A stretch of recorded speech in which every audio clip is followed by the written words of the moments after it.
Good morning everyone, welcome back to Two-Headed Wolf Gaming channel as we are continuing our campaign in Crusader Kings 3 up here in the Northlands. In the last episode, we managed to defeat Sealand and also his friend Sudrear, which was a weird war because they are our brothers and I guess they have claims on the throne, and when we are weaker they decided to go for it. Curiously, I see that they only have 1500 troops right now. They seemed scarier earlier, but maybe I was under the impression that they have like these special troops. I know that Sudreya started with 4000 special troops, but it almost seems like it went away, like they have nothing else. The only one that still has a chance to declare a war on us is Jorvik here, and I would like to befriend him. I am not sure if this will stop him from going to war with us, but it seems like that's what it should do, right? If we are friends. Yeah, we will stop our personal scheme to befriend Hala, our concubine, and I'm not sure how I should be doing this, but I would like to split some of the troops. We'll see. Raise voices at a teammate. Teammates are necessary chore for any decent Jarl, with all the freemen in the area turning up to discuss local affair, market, and jostle for the privilege or that. For this privilege or that. Weird wording, as to be expected with such large gatherings, they have a way of turning heated, and this thing is no exception. I struggle to follow the details through all the yelling, but it seems as though men of Södermanland are crying that they've been bewitched and cursed by spellcaster from Uppland. Okay. The people of Södermanland are in the right. Uppland feels burned, but they gain extra levy size. Uppland has my support, which would provide us with a reduction costs to buildings, and Södermanland will feels burned. Okay, I can push them against each other, or they all tire themselves out eventually. They'll all tire themselves. I don't need to lose stress. I do want the reduction in costs.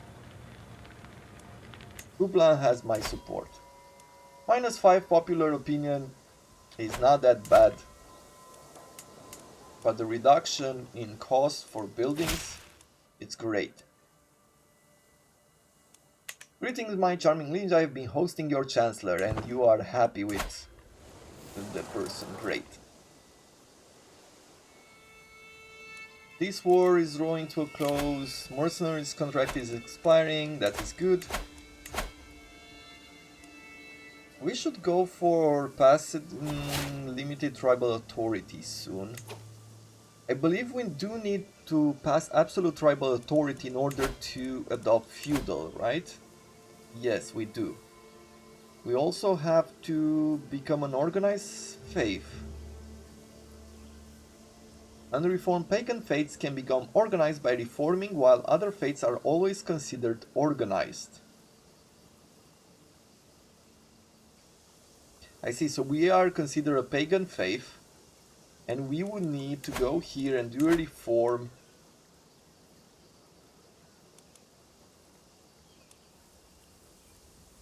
It would cost a lot to reform it, but we would be better at converting counties, and we would have access to holy wars. Would we be able to add something like,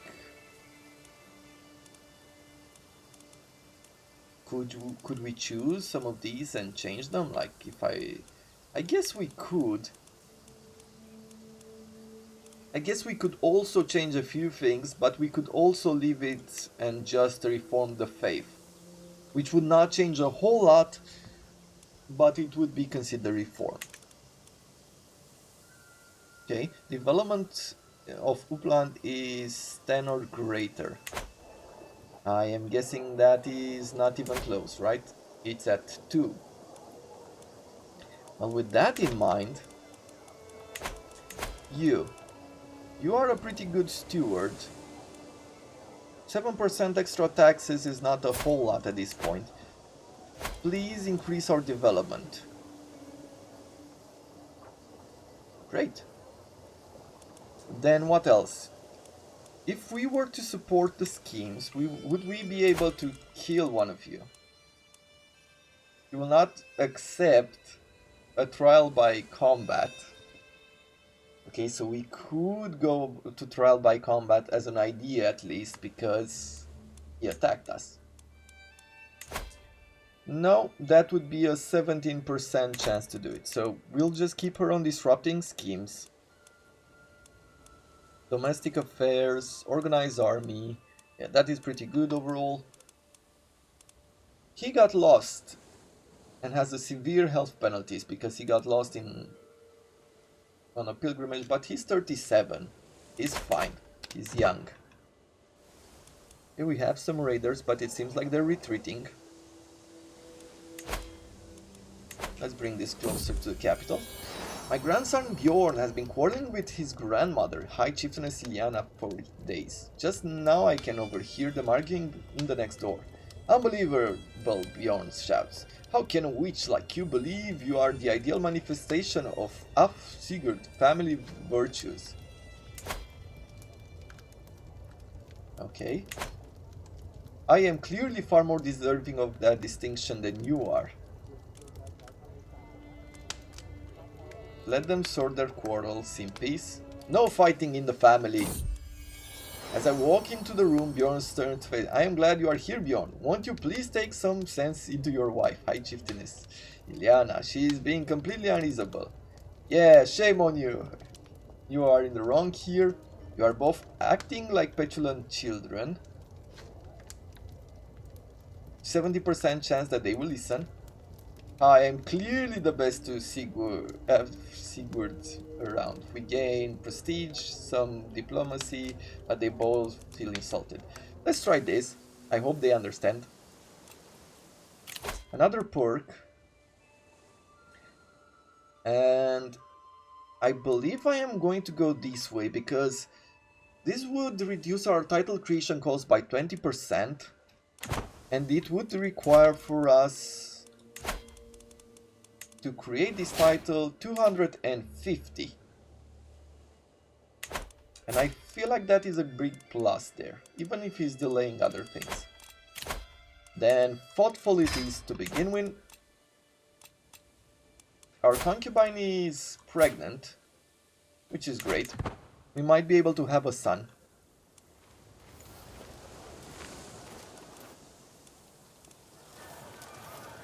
He's trying to besiege this territory, but we do have a garrison, a fort of level 3. That is great. 1,000 raiders. I'm hoping that they're not planning to attack us, but it looks like they do.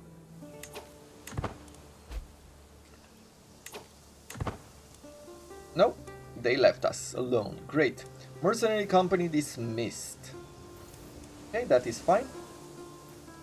Thank you very much for your service.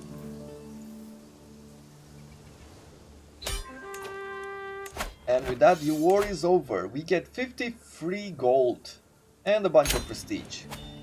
We are one step closer to achieving our dreams. We are able now to gather 2,500 troops.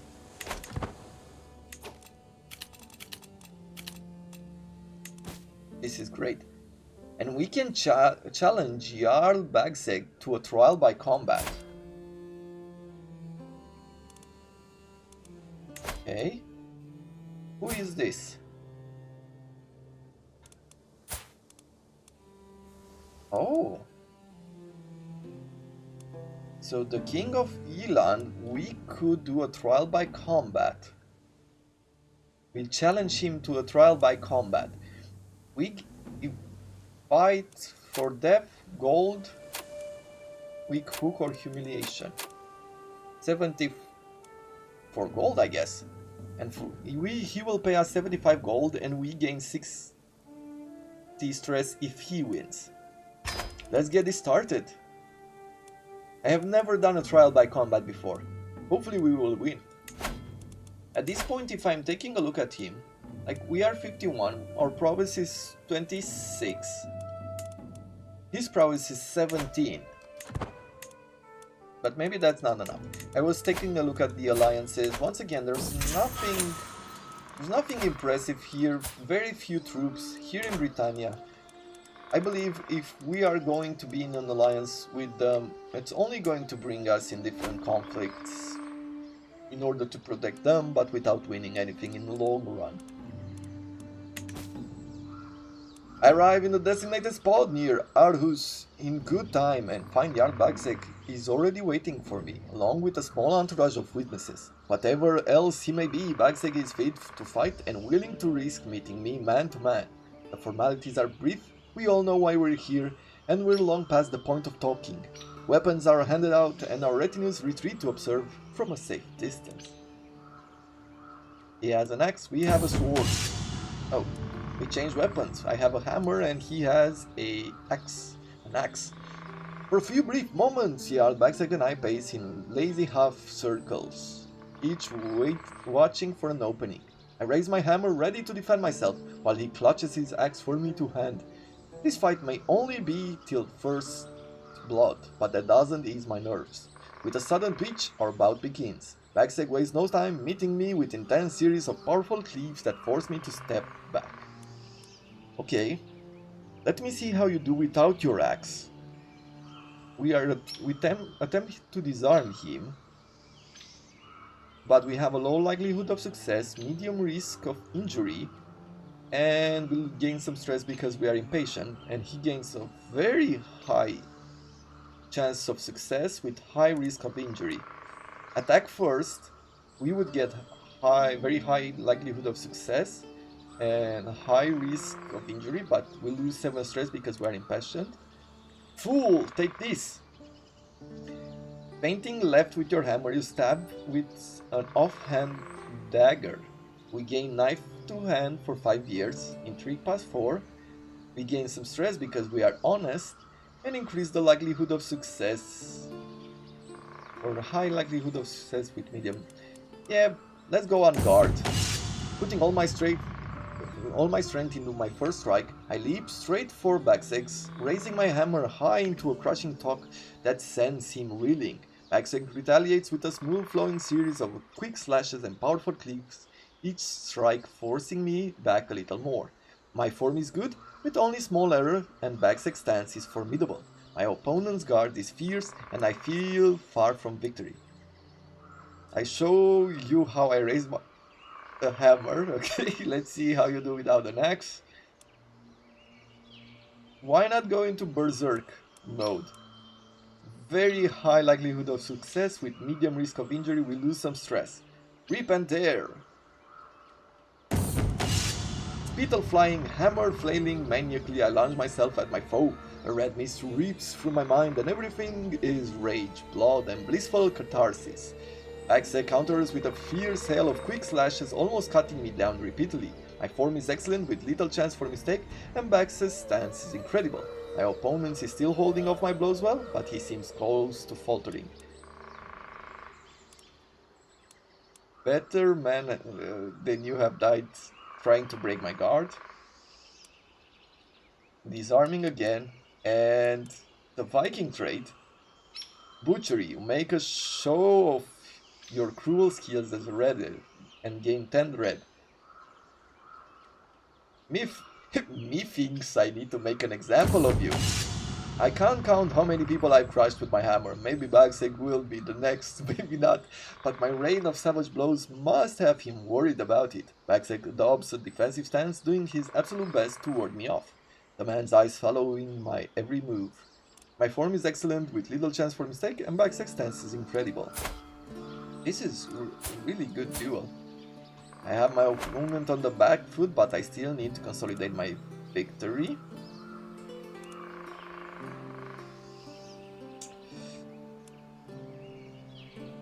Yeah, let's try to attack.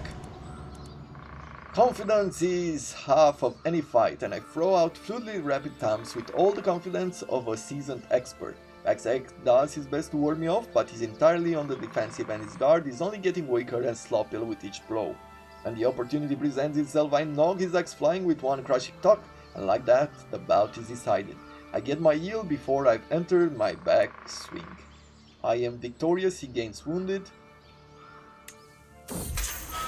Resting easy back in Sigtuna, I exult in my success, my hammer laid across my lap. Satisfying aches and pains rippling across my body remind me of small moments in the bout, little victories and fierce fought defeats, each winding towards Jarl Baxek's loss. A sack of silver rests against my sheen, the satisfying weight, a testament to justice well served. I had each coin counted one by one in front of everyone before we rode home. Yesterday, we put our quarrels before the gods, and the gods answered wisely. Justice is served. Well, we just have enough money now. Tall tales at the table. It's been long evening in the company of Bragi. The wanderer stopped in Sigtuna for the night, paying for his stay with the tales of his exploits that have lasted hours. Of course, this most recent wound is from the troll itself, big as a house, quiet as a mouse, close like a bastard spawn of Loki. Still, stab anything long enough, and it dies. Tale after tale, the saga continues, each anecdote longer and larger than the last. You simply must stay at court, Bragi. These sound far-fetched. Do well and speak of our hospitality at your next stop. He's wounded, he's a flexible warrior, he has 10 prowess. Deceitful, he has some intrigue, deceitful, content, and arrogant. If I was to bring him as a jester, do you think that would be good? Monthly court grandeur, change court grandeur bonus, possibly for strictly living events.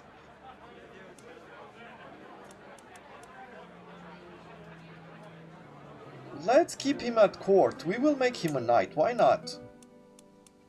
He seems strong enough and a good character at that. But you know what? Offer concubine? Take Saga. 26. A stubborn, honest, and humble girl as a concubine.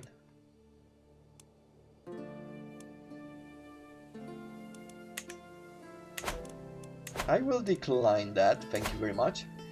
But let us focus on the bigger picture here and create the Kingdom of Sweden. As king, you have new duties and responsibilities. You will now be expected to regularly hold court, solving the disputes of the realm, and letting your courtiers take part in your daily routines. Chieftain Ivar is looking sternly at me in a direct, almost lecturing way. Perhaps this is also some surprise. There is also some surprise in his eyes. He starts to unfold the beautiful banner bearing the emblem of House of Munzo.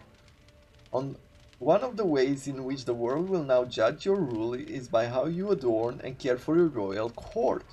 I have taken the liberty to have this made as a gift to mark the beginning of royal tenure. Other matters called to my attention. No, let them see their new king.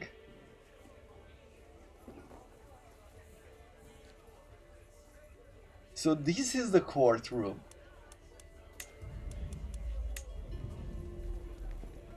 We have a few guests and champions in the court. We have the tutor, more champions. This is our spy master here. King and Queen, Hala, your player heir, grandson and champion. This is actually quite cool. Let's take a look.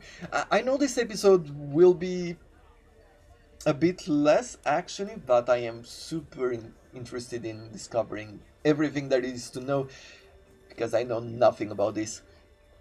Grandeur level 3. Effects of this. Unlocks the Manage Royal Guards Counselor task. Okay.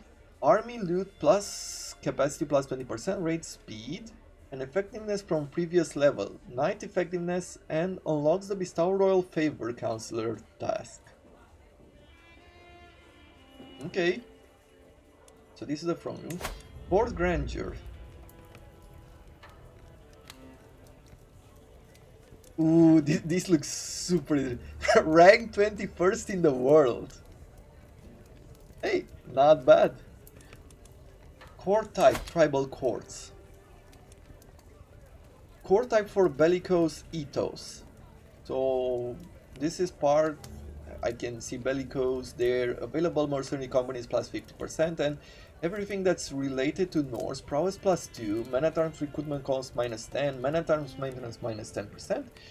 All Norse holdings levy size plus 10%. This culture considers conflict and violence to be necessary states of existence. Ingrained in its people is the idea that one should stand up and fight for their own. Okay, so at level 1, Knight effectiveness, and level 3 we already been for these. At level 5 we gain 24% extra dread. At level 7, Vassal Opinion plus 5. At level 10, Man-at-Arms maintenance minus 25%. And Courtiers and Guests, after spending from 12 months, 24 and 36 months, they will gain plus 1 for every 12 months. At court, might makes right, and the hall shall be decked with loot and plunder. Courtiers gain warlike courtier traits. Martial plus 1 and prowess plus 1. This character has spent at least 5 years living in a rowdy warlike court populated by warriors and tacticians. This is super cool.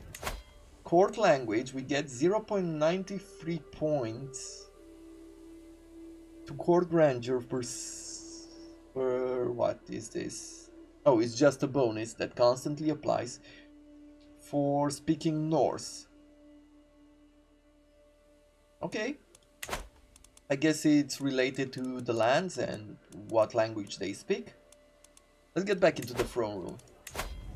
What else do we have here? So this is the core grandeur, okay.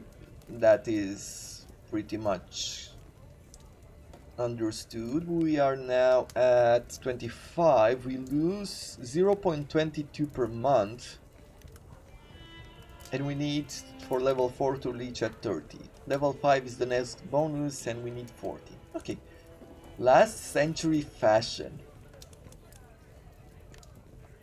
We get nothing.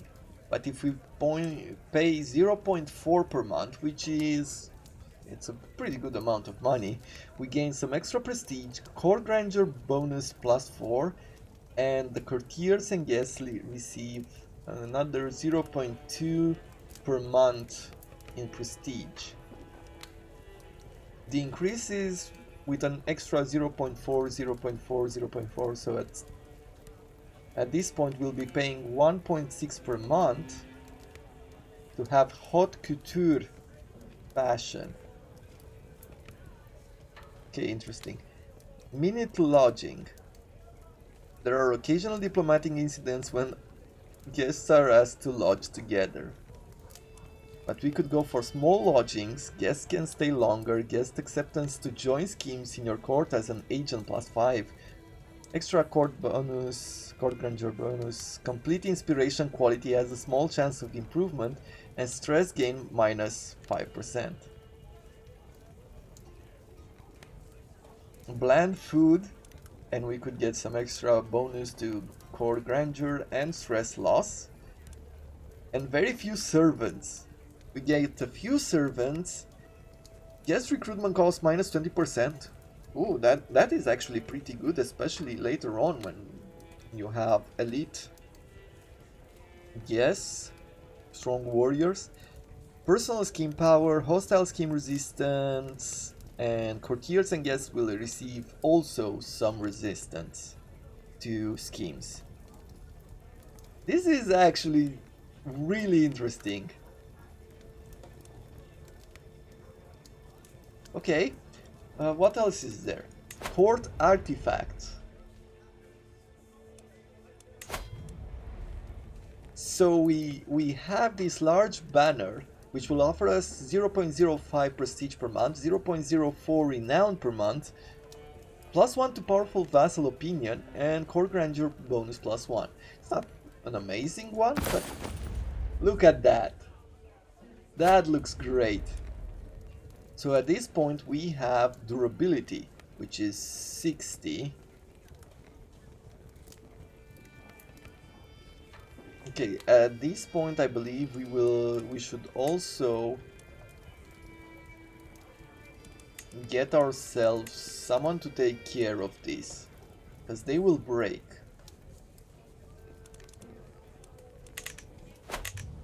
Let's see, where was it? Courtiers? Yeah. Antiquarian, we do want this. Protects artifacts during sieges and raids. That is very important because we get raided a lot. And let's have Hala be our antiquarian.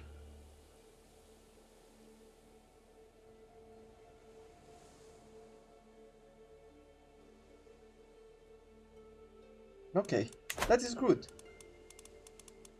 Let's get back to the court and see what else is here. So, at this point,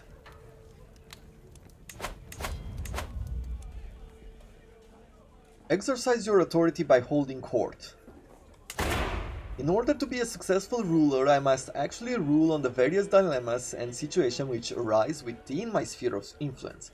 By officially inviting all of my subjects to travel my castle and petition me for aid, I will be able to stay informed, sway the balance of power, and visibly show the world that I am in charge. We will increase our court grandeur. You invite your guests and subjects to petition for your assistance, where we might learn of exclusive opportunities, influence situation, gain additional court grandeur, and lose opinion, prestige, and gold, and more. Or gain. And we can do this every 5 years, it will cost us 50 prestige. Let's start doing this. Oh, we have multiple events. Sitting on my throne, I gesture for my guards to open the doors of the hall. A stream of people fill in, some lining up in front of my throne while others move out of the way so they can simply observe the proceedings. After several moments, all movement in the chambers has ceased. All faces turn towards mine expectantly. In front of me, I can count 3 petitioners lined up in an orderly row, waiting for me to call on them. On the second vote, it is a beautiful day outside. Yeah, let's have them approach. A commotion arises from the back of the court. Before anyone can grab him, a man rushes up to the throne, halting before you but offering no deference.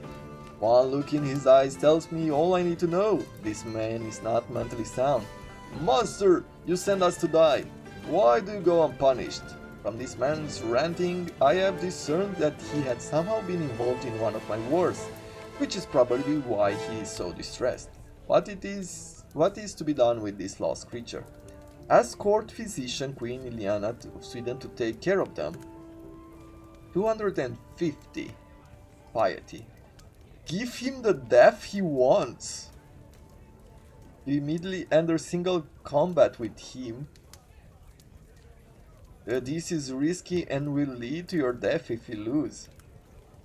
If we win the duel, we gain a lot of prestige, lose stress, and gain the trait Aspiring Blade Master. He has a 20 prowess, he's not bad. On one side, I would love to get this Aspiring Blade Master, especially since we get some disease resistance. Have him executed, throw him out.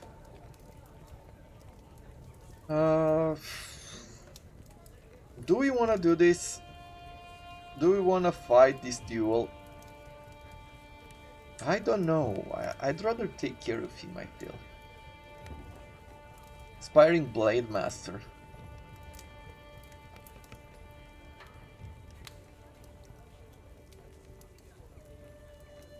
You know what?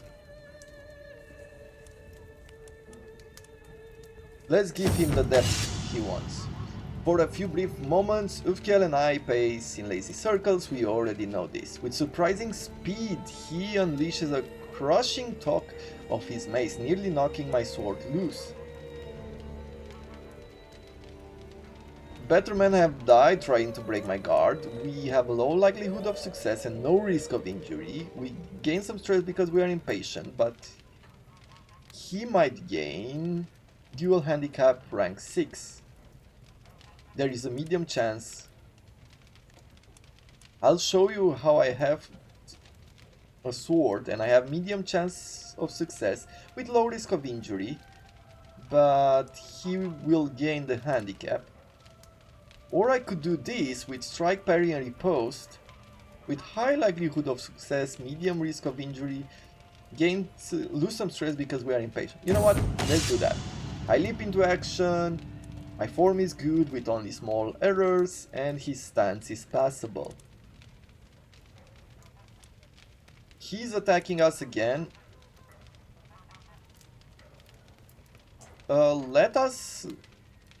We'll leave him to tire himself, and we have low likelihood of success. It becomes harder to injure myself and knowing to increase your risk of... Now let's fight back. Confidence is half of any fight. I throw out fluidly quick slashes with all the confidence of the seasoned expert. So we took him out. Okay, now we have a frightful peasant strolls all too close before a guard steps between us. Oh, he backs off with a wink, laughing. True scant teeth. Your lordness, I come here from Uppsala with a matter of great import. His eyebrows undulate. Yes, seeking toll started last harvest. Miller's goat wandered into the knacker's wife Mrs. Shack and caused a great mess she did. He slaps his thigh. Oh, you should have seen the magnitude. You don't say, please go on. We gain stress a lot because we're impatient. Okay, Steward Solvigo, fix it please. He loses some opinion of us, but the settlement gets development growth and popular opinion. You are a fool, my fool. He loses some opinion. We will appoint him as court jester. And they gain commoner's mark. No. What? How did this man get in? Anyone? No, let's gain that extra bonus for our capital as we are working towards developing it. The next petitioner is an extremely angry chieftain Ivar. With the briefest of deference shown, Chieftain Ivar relays that some of my knights, led by Chieftain Svein, have passed through the chiefdom of Dalaber something recently. They have looted, pillaged, and despoiled the villages and farms in that village. It is an absolute travesty, my king, and I will not stand for it, declares Chieftain Ivar. What shall I do? My warriors march in defense of us all. Stop complaining. Knight effectiveness plus 10% for 15 years. That's pretty good of you. And he loses some opinion of us.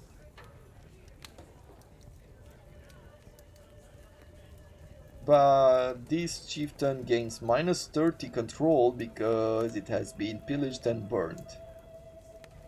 Okay, that is not that great. You must return your plunder, Svein.